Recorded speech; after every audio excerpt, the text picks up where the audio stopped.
Have you ever wondered what happens to all those gadgets that don't quite make it? The ones that promise to revolutionize the way we interact with technology, but ultimately ended up as massive fails. Well, today we're counting down the 15 dumbest gadget fails you probably didn't know about. From personal transportation devices to gaming consoles and everything in between. Get ready to cringe, laugh, and maybe even shed a tear for these technological fails. Coming in at number 15, we have the Segway. Dubbed the future of personal transportation, the Segway was expected to revolutionize how we travel. Unfortunately, its high price tag and impracticality made it an expensive toy for the wealthy rather than a practical mode of transportation for the masses. Despite the hype, the Segway failed to catch on, and its futuristic design quickly became a punchline for comedians everywhere. At number 14, we have the Apple Newton. The first ever personal digital assistant from Apple, the Newton was supposed to be a game changer. Unfortunately, the device was too bulky, too expensive, and too unreliable to be a success. The handwriting recognition software was a mess, and the device was prone to crashing. Despite its innovative design, the Newton failed to capture the imagination of consumers, and it was quickly discontinued. Number 13 on our list is the Microsoft Zune.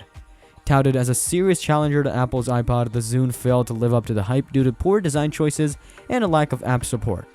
Unlike the iPod's sleek design and user-friendly interface, the Zune had an awkward square shape and a complicated interface that left users scratching their heads. In the end, the Zune became the punchline of many jokes and remains a cautionary tale for companies that try to take on Apple. Coming in at number 12, we have the Google Glass. The futuristic wearable device that promised to revolutionize the way we interact with technology.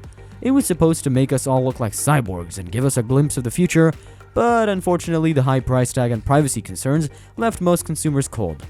Many people were worried about being recorded without their consent. And let's be honest, not everyone looks great in a futuristic headset. In the end, the Google Glass became a symbol of Silicon Valley excess, and it was quickly forgotten. At number 11, we have the Nokia Engage, a gaming device that was also a phone. It was supposed to be the ultimate portable gaming machine, but unfortunately it failed to gain traction due to its awkward taco-shaped design and lack of popular titles. Playing games on the Engage required holding the device sideways, which made it look like you were talking into a slice of pizza. And let's not forget the difficulty of changing games or even the battery. In the end, the Nokia Engage proved that even the most popular brands can make mistakes, and it became a forgotten relic of the early 2000s. Next up at number 10, we have the ISmell. Yeah, you heard it right, a device that promised to add scent to your computer experience. The ISmell was supposed to let you smell the aromas of your favorite websites, but in reality it smelled more like a pipe dream. The device was expensive and impractical, requiring you to change out scent cartridges every few days. Can you imagine working on a spreadsheet and suddenly getting a whiff of fresh flowers of popcorn? It sounds like a recipe for distraction.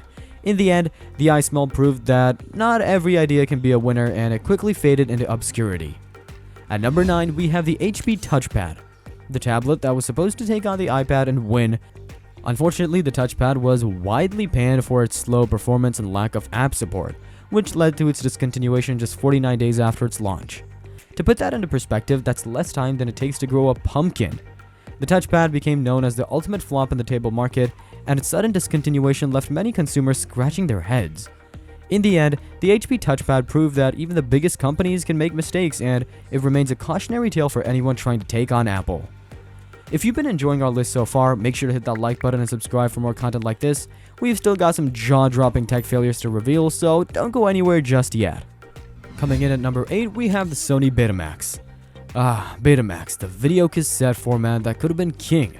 It was supposed to revolutionize the way we watch movies and TV shows at home, but unfortunately, it lost out to VHS due to its higher price and lack of widespread support.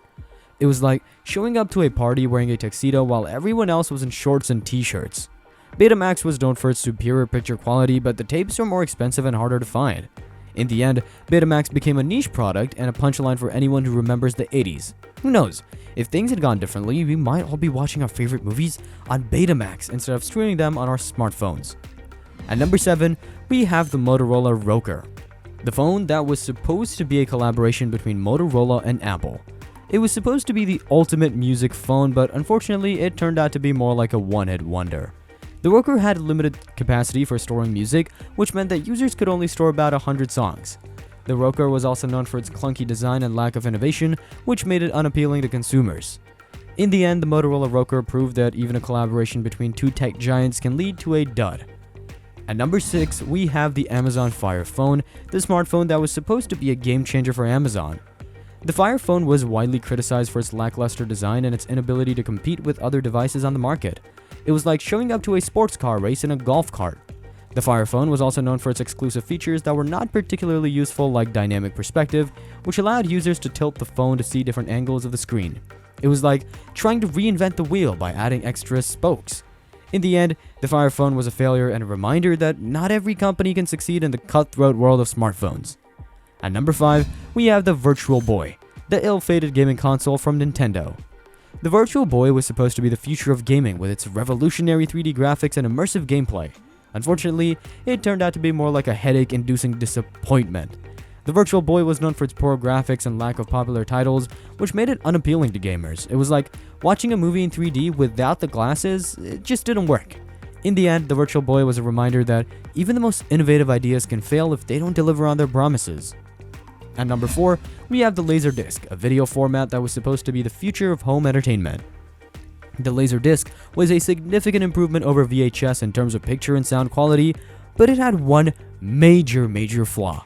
It was expensive. It was like buying a diamond-encrusted TV remote. The LaserDisc also suffered from a lack of widespread support, which meant that there weren't enough titles available for people to justify the cost. It was like throwing a party but not inviting anyone. The LaserDisc was a reminder that even the most advanced technology can fail if it's not accessible to the masses. At number 3, we have the Apple Pippin, a gaming console that was a collaboration between Apple and Bandai. The Pippin was supposed to be a revolutionary device that combined the power of a computer with the fun of gaming, but it turned out to be a bit of a flop. The Pippin was expensive and it lacked the popular titles that gamers were looking for. It was like going to a pizza place that only serves anchovy pizza. The Pippin was a lesson that even the most innovative companies can fail if they don't listen to their customers.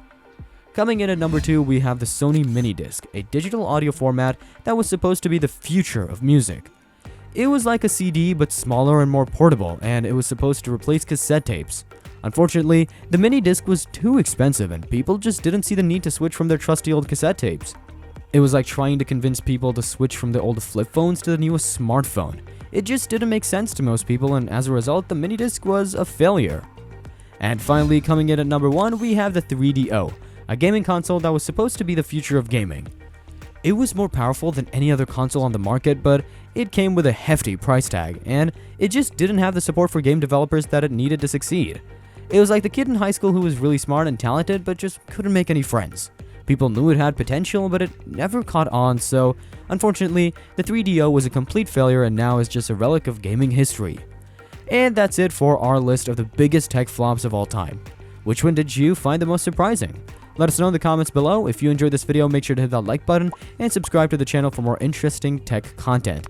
And don't forget to turn on your notifications so that you never miss a new upload. Thanks for watching.